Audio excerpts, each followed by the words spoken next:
So I say, cause it's getting late.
And we're just getting our bench set up today, guys. We're going to be doing some hand engraving. If I don't break anything.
If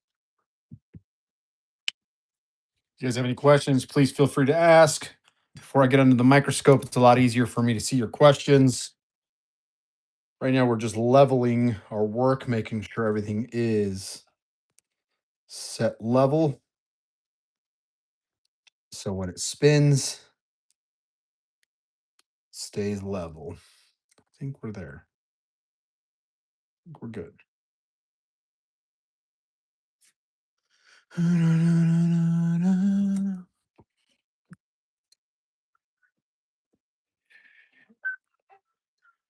Now I've got to lock the bottom portion so I can unlock this portion.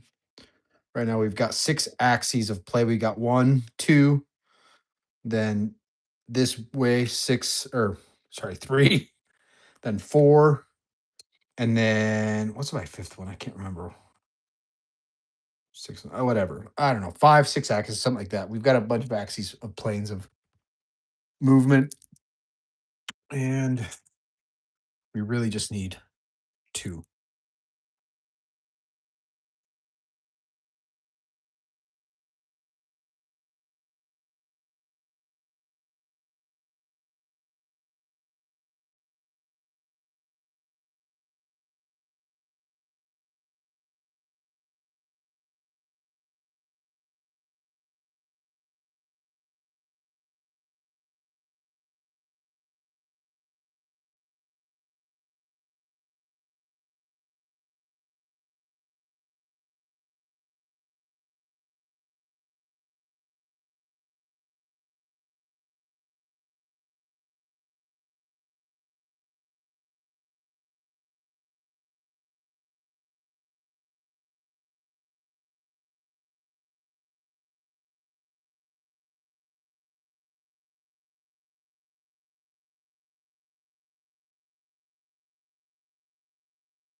All right, guys. I thought I was talking to you guys, but apparently my mic was off. So we're just getting ready to start on some hand engraving.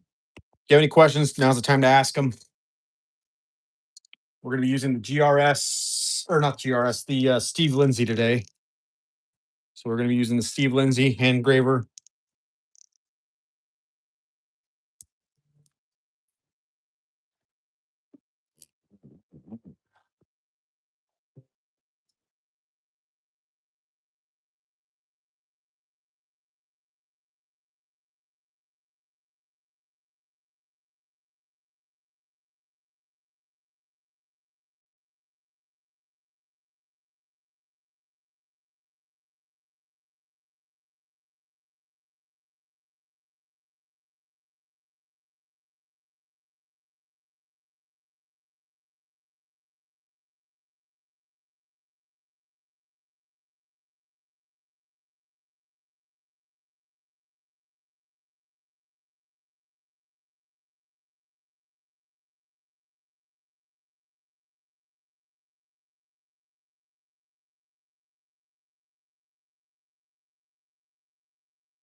All right, sorry guys, back on.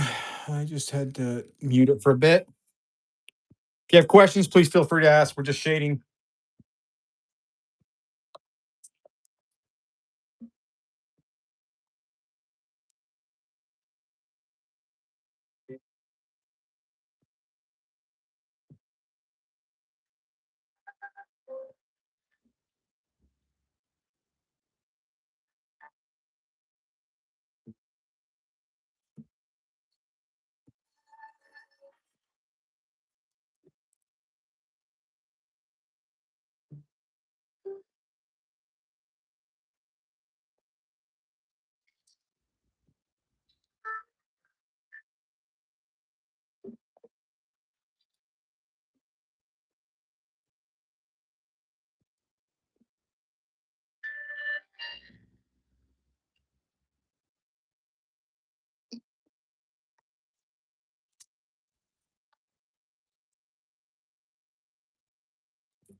Snokomo, yep. It is a 10 mil slide, but for YouTube's sake, so we keep it in, it's fake. It's fake. So just a replica. That's what we'll go with. Macro, I mean, I'm under a microscope, don't get me wrong. I can't do this just naked eye. So I am under a microscope because yeah, these are pretty small shadings and they can I can't I can barely make them out with my naked eye. And I have pretty good eye vision.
So as far as aiming, guys, like he's asking, like Matt's asking, is so I aim with this hand. So my left hand controls where the line is going. My right hand is controlling the push and the angle, and then my foot is controlling the hammer inside here. So every time I press down, I either go harder, faster, and then with this one, I control angle and how it what it's doing. So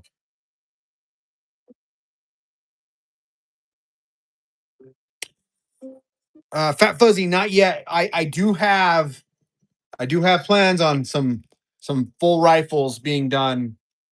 Hopefully here in the near future. This coming year, 2026, I will be doing some actual rifles. They'll have gold inlaid into them. I feel comfortable enough now that I think I'm okay enough to work on some Austrian rifles, German rifles, um, even some American made rifles like the Win Model 70, Pre 64, or some of the German like Browning safari guns and stuff like that. I feel comfortable enough now that I should have some hopefully being worked on in 2026 here in the next few months. So I'm excited for those. I think those will be really cool.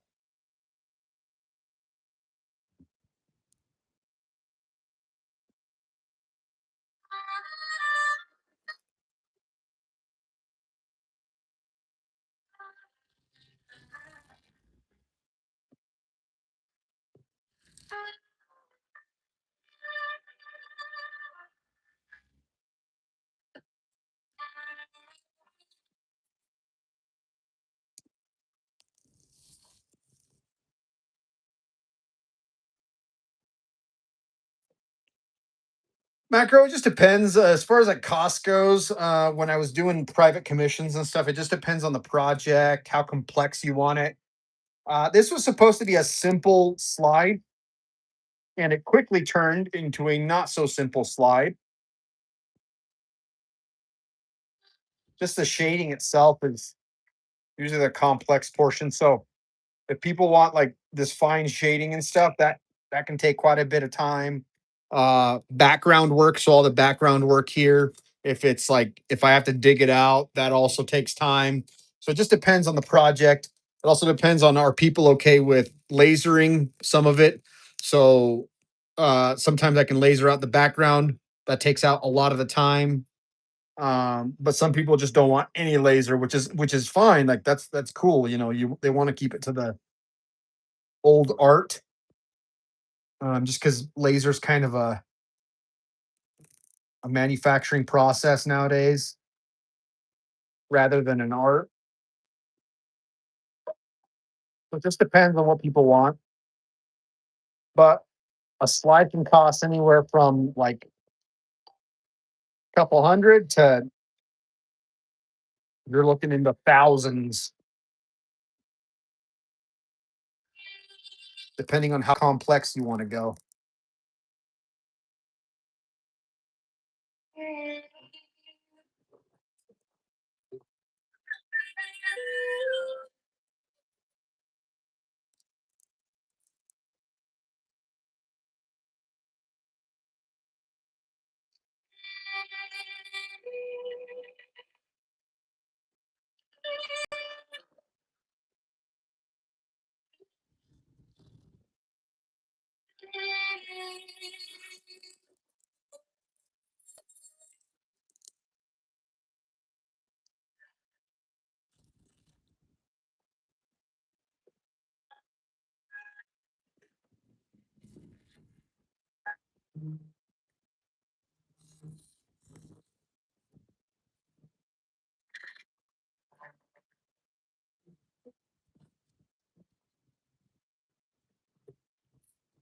Fat Fuzzy, man, you couldn't get me enough bananas to do a Glock slide.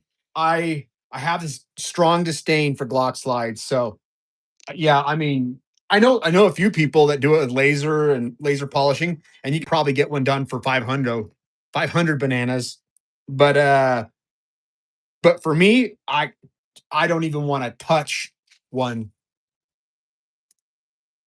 And don't get me wrong, I know that they operate really well. I just not not for the art of this. You can't pay me enough. It's one of those things.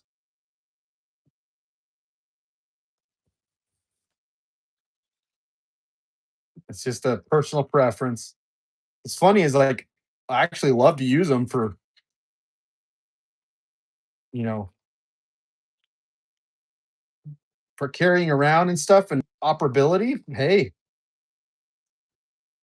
that banana will work really well. So no hate there. It's just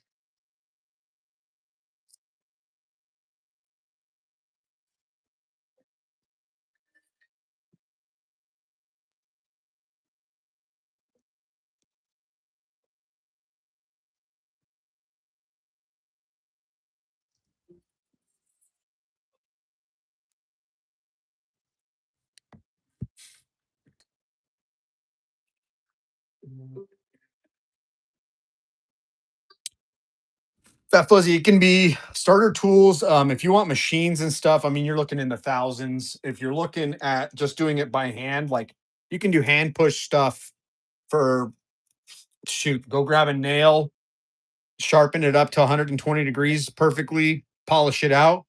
And if you have like a normal little like chasing hammer, you can probably get started for under $50. But these machines do cost quite a bit of money. Like this one, if you buy this one brand new, you're probably looking at close to 2K, and you've got to learn how to sharpen. Learning how to sharpen is the hardest part, I think, personally, out of engraving. It's first is the design portion, learning how to design and draw these designs.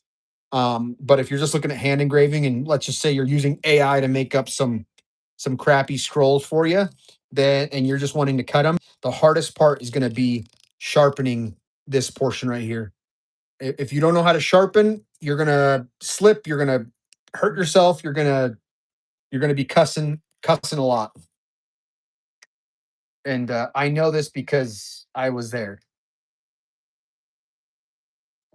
I was not a happy camper when I was doing some of this. All right, let me get this sent again. Mm, go.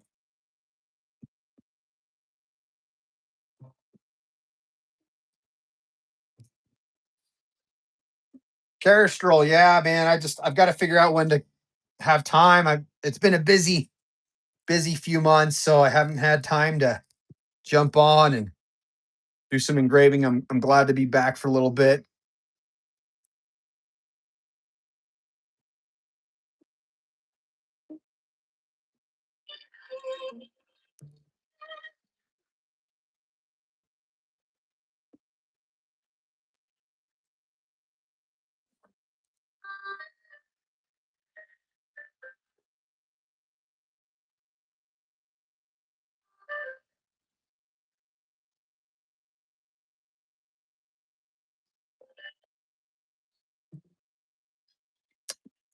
Man, literally, we just spent so much time sharpening, and I don't know if you guys can see that, but there's already a chip right there. Ah, like the most frustrating part.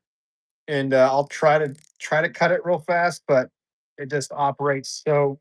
Yeah, I don't like how it's. Look at how ugly that is. That's one of those things that we have to fix.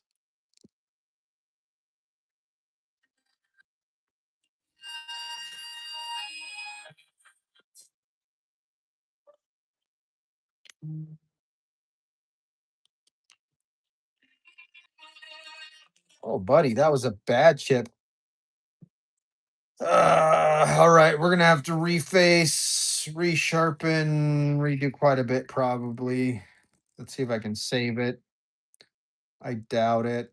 Yeah, it chipped on this side and then on the face side. So I've got to go back in and resharpen it. Let me see if I've got one more tip that I can maybe use.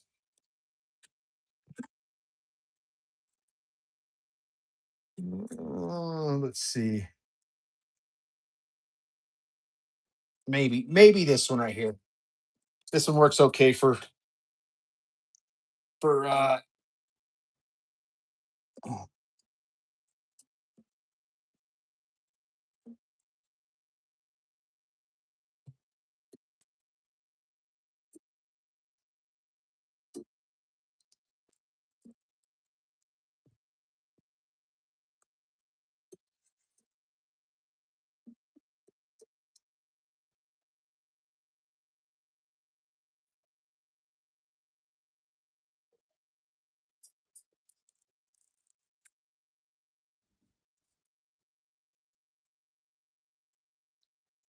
All right, we'll try this one right here. Matt, they're made out of it's a carbide alloy. They're called C Max from GRS. Is the company that makes them. So really strong alloy, but stainless steel is can wreak havoc on a lot of these bits. So let's see where we're at.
Right now, I'm just looking to add accents, seeing where perhaps I can work on making it look better. I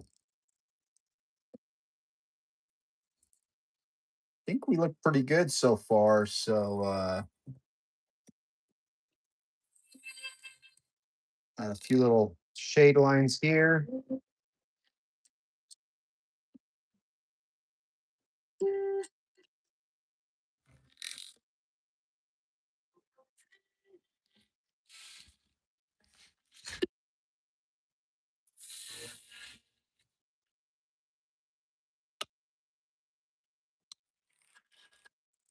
All right. Now that we're done there, I'm gonna go in with hand push and do the cross hatch. So cross hatching is a tricky one because you don't need a lot of pressure. You need very little pressure. So this is my Timu find right here. I bought this on Timu for like $6, but it's just for hand push. This is one of my carbide bits right here, and then we just go through and hand push our cross hatch.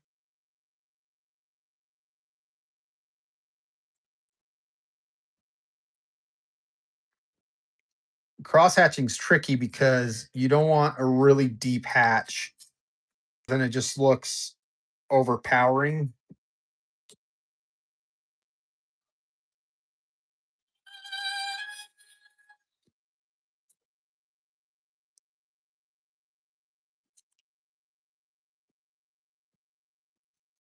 We can definitely work on this thing for sharpening the suckers.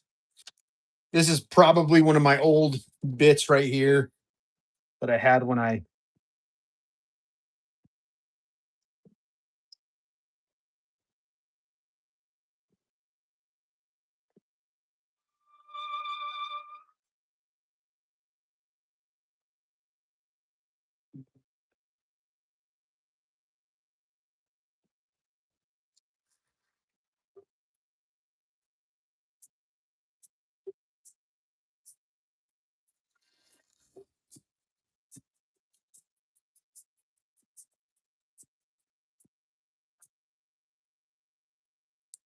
okay.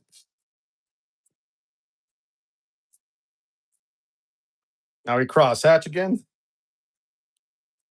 Literally all we're doing is just cross hatching.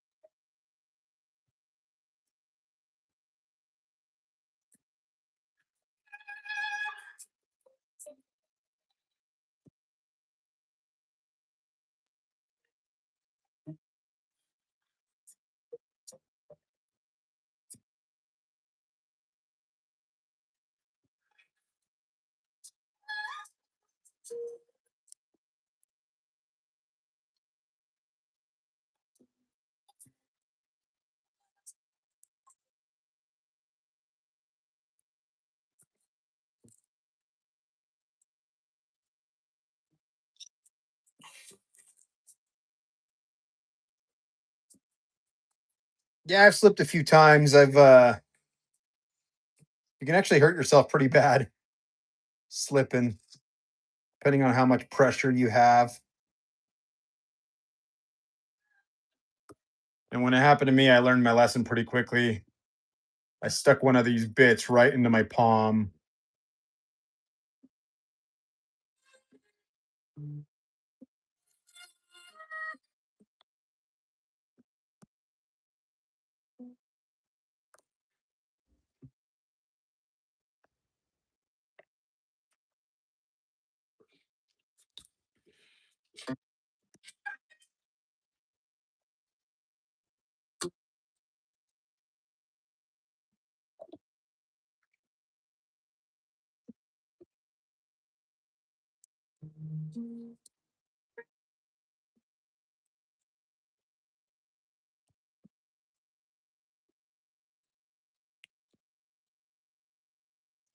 Again, you can do this with power if you want to. I prefer not to though, because it's pretty easy to dig really deep, super fast, and then you have a really deep crosshatch that just looks out of place.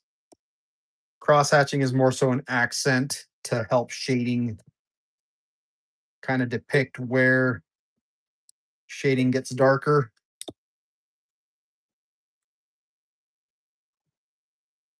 And not everything needs crosshatching.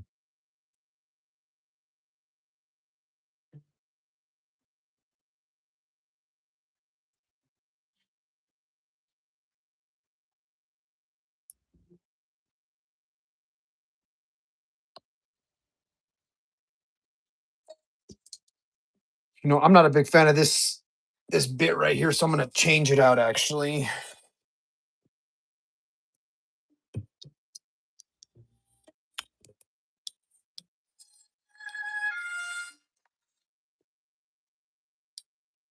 Mike, yeah, I mean the bluing will take whatever the surface looks like. So if it's a highly polished surface, bluing will look highly polished. If it's dull, it'll look dull. So whatever the metal surface looks like is what it's going to take. This one's a stainless steel, so we're not going to blue this one.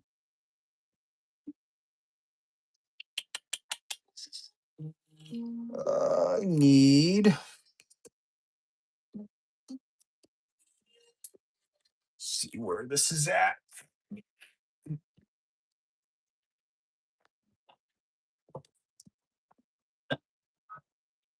Go. Okay. So this is my chasing hammer. Usually I hammer chase. Uh, I'm just going to push with it.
Kestrel, yeah, I mean Yeah, I probably need the same too.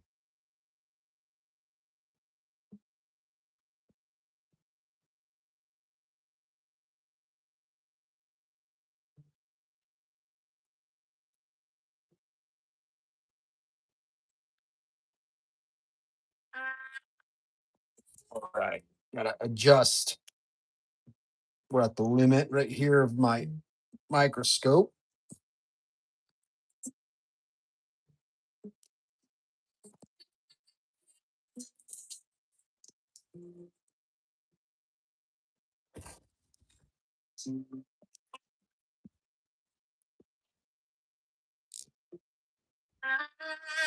Now, like I said, I'm about to go against everything I just told you. That's okay.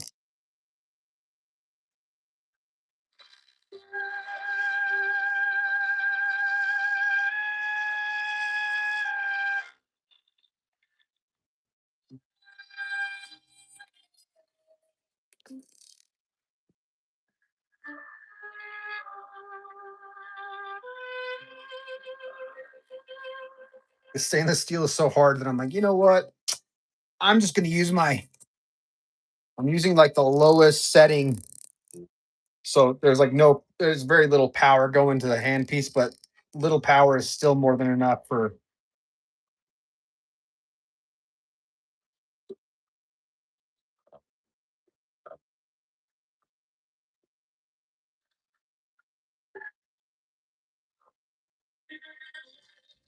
cross hatching.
All right, guys. I think we are pretty much done with the shading. That took a while. Again, shading is like very time consuming. Um, James Griffith, I would say do hand push. Get started with some hand push on some copper or brass. Hand push tools are pretty simple. You can go on GRS and buy buy a chaser right here, like this, and then buy a couple of these bits, some of these right here, learn how to sharpen it, and then you can start to hammer chase. Um, if you do hand push on silver, like old Western bright cut, all you really need is like a hand pusher like this, and then a few bits, and then you can hand push all day long.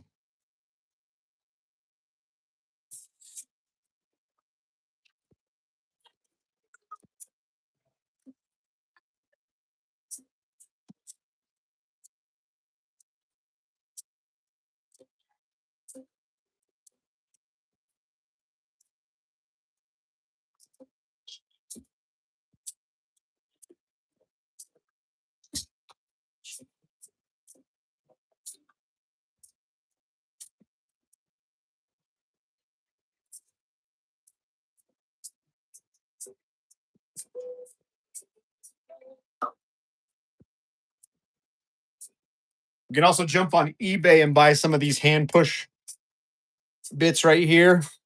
And this is just like a high speed stainless steel bit, sharpen, and then you can just hand push without having to have a hammer or anything like that. This usually works best on soft metals like non-ferrous metals, gold, silver, German steel even works, or German silver, sorry, works really good. Brass works okay. Copper works great. And this is the hand push method right here. And so this is probably your cheapest way to go about starting to engrave. And then obviously learning how to draw design is huge.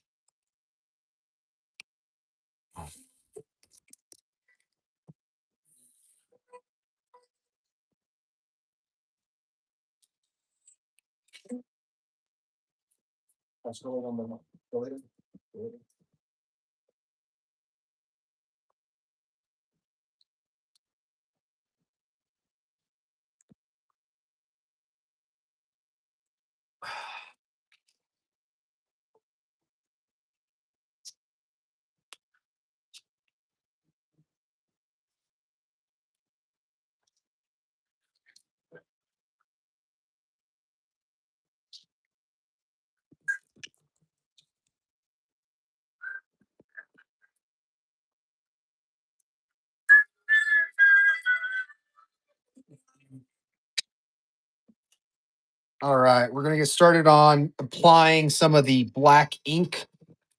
So all I use is enamel paint. Works just fine. Really durable.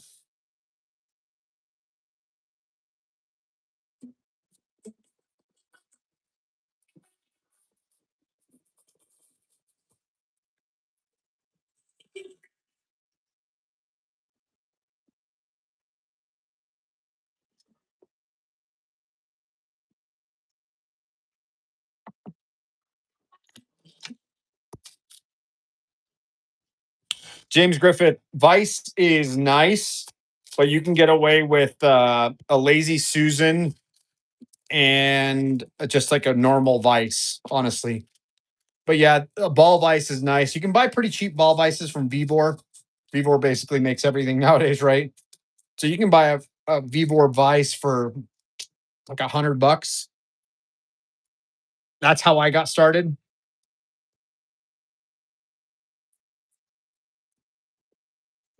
Some engravers hate them, like some of the masters, but honestly, it works. They're not the greatest, but they'll work. This vise I have here, yes, this one is expensive.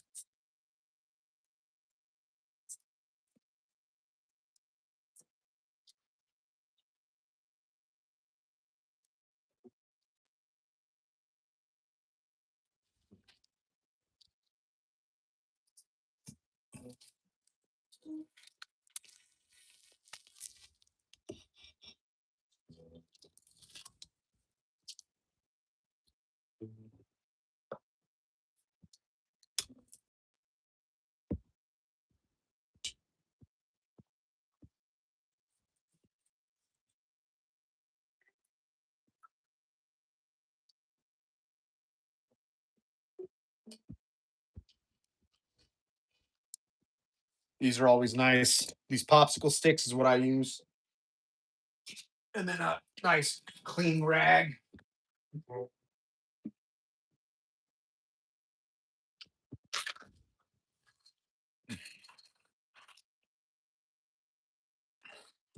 Mm.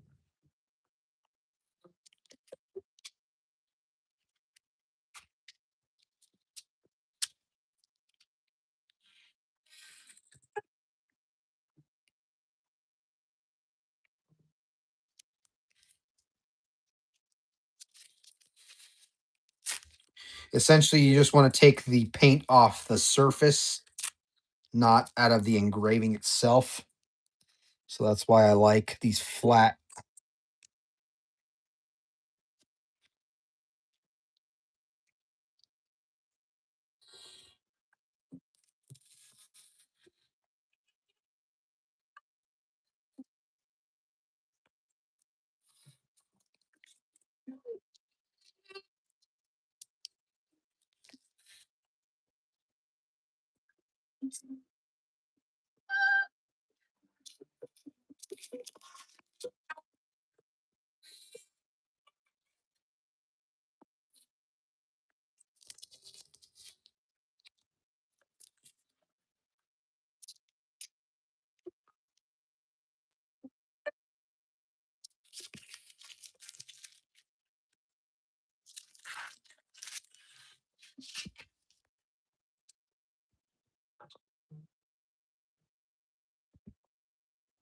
Like phone book paper works amazing. So as well, grab some of that, throw it on here, wrap it up.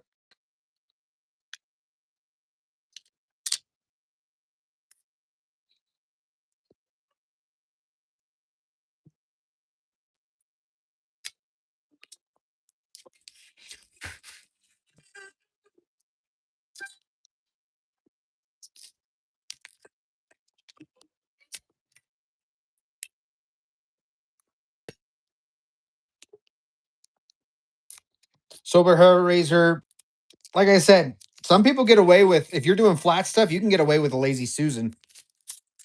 So you can get away with a cheap Walmart lazy Susan to start off with. Vices, if you're going to be, if you're doing hand push, you can do that. If you're going to want something for like hammer and chisel, yeah, you'll want a vice. And honestly, hammer and chisel, you don't want a ball vise times. This vise would work because it's locking, but normal vices actually work better for hammer and chisel.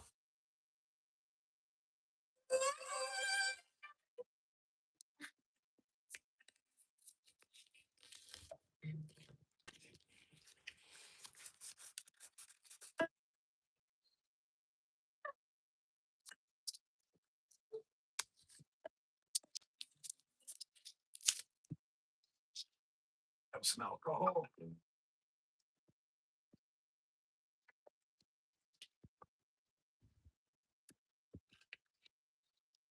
Use a slight bit of alcohol just to clean the surface.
Steth, stethoscope.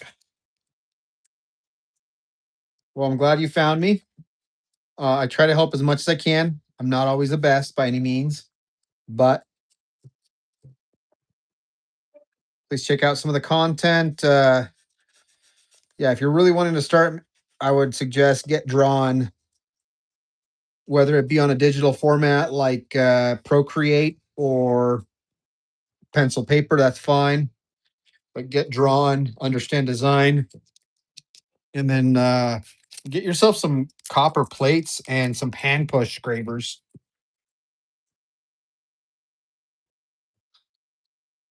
Sorry, I'm like over here talking and not showing you guys what I'm doing. I'm working on this back portion right here, trying to clean it up a bit. That's great.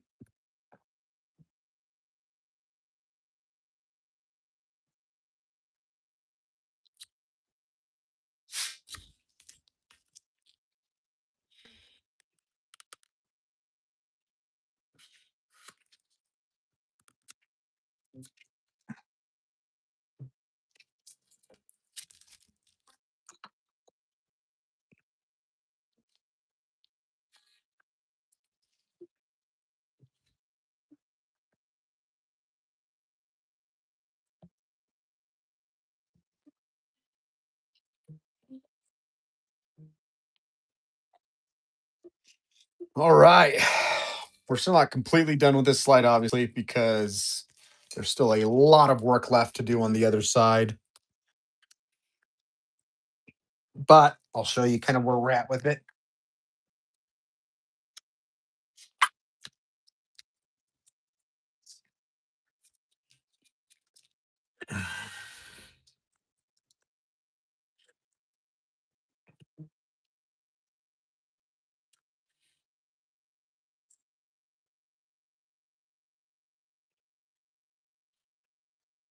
It's funny, it's the naked eye. I don't know if you noticed this, but I actually have a place right here where I still have to work on it. I just realized it looking at it, realized I missed a spot.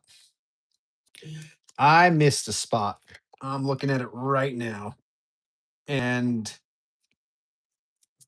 if it was old me beginning, I wouldn't have even noticed. But me right now, I 100% notice. So we're going to take care of that fast.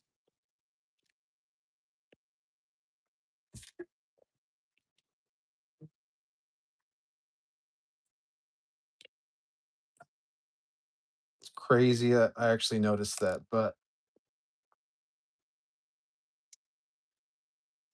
it looked like it was missing some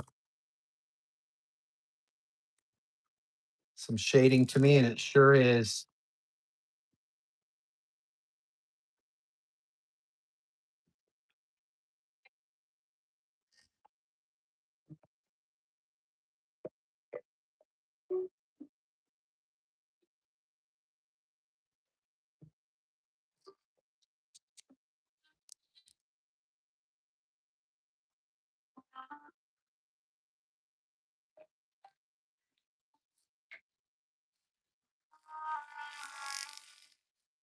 Okay. There we go.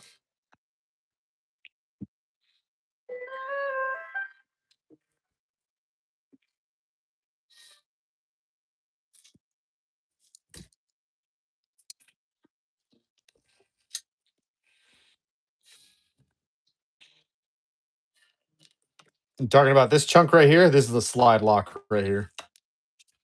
And again, guys, this is a replica, not a real one. So for YouTube's sake, because if not, YouTube cancels me.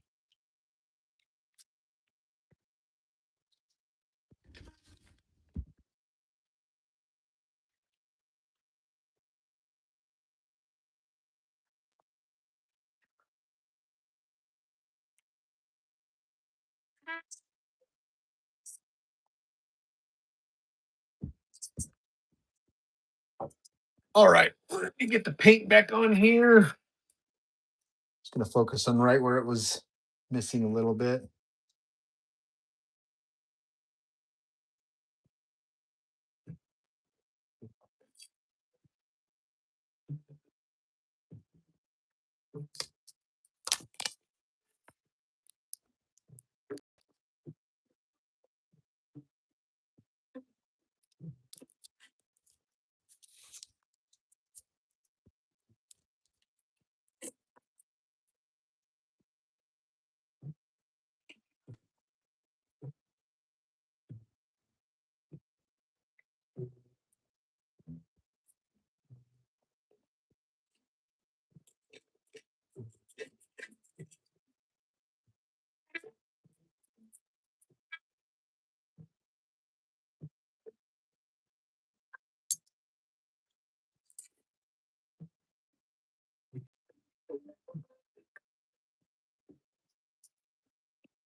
All right, guys. Is it right there?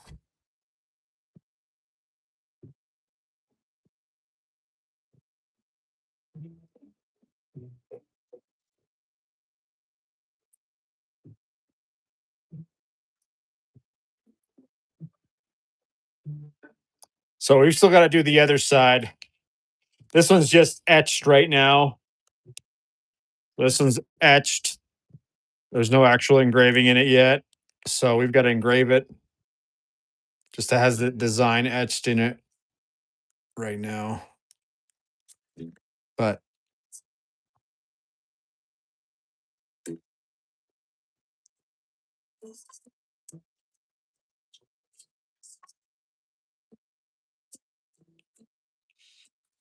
all right, guys. Well, I appreciate you guys tuning in. Until next time, Tío Lalo out. Peace.